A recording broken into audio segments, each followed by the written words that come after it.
बिस्मिल्लाहिर्रहमानिर्रहीम, अस्सलाम वालेकुम। बहुत बड़ी खुशखबरी आज सामने आई है।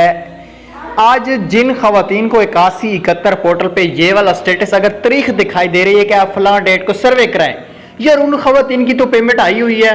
आज तक आपको किसी ने भी नहीं बताया होगा कि भाई कैसे आई हुई है। चले वीडियो में प्रूफ देता हूं। उससे पहले चैनल पे नए हैं तो चैनल सब्सक्राइब करें, साथ में बेल आइकन को भी लाजमी प्रेस कर देना ताकि बर वक्त हमारी वीडियो आपको यूट्यूब पे देखने को मिलती रहे।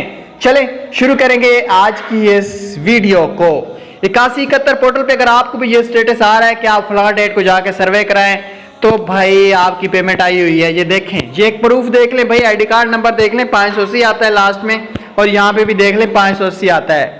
पुरानी बेनिफिशियरी की खास तौर पे बात करूंगा। अगर किसी पुरानी बेनिफिशियरी को ये स्टेटस दिखाई दे रहा है, उसके भी पैसे आए हुए हैं, एक दफा डिवाइस से अपना जरूर कार्ड चेक करवा लेना अगर आपको भी तारीख दिखाई दे रही है। बहुत जबरदस्त खुशखबरी है हमारे पास। मजीद ऐसी खुशखबरियां जानने के लिए यूट्यूब पे नहीं, अब हम टिकटॉक पे भी आ गए हैं, तो टिकटॉक का लिंक नीचे दे रहे हैं, जाके फॉलो कर लेना। और कोई भी कार्ड है फ्री में चेक करवाना चाहते हैं तो इनबॉक्स में टिकटॉक के अंदर मैसेज कर देना। अल्लाह हाफिज।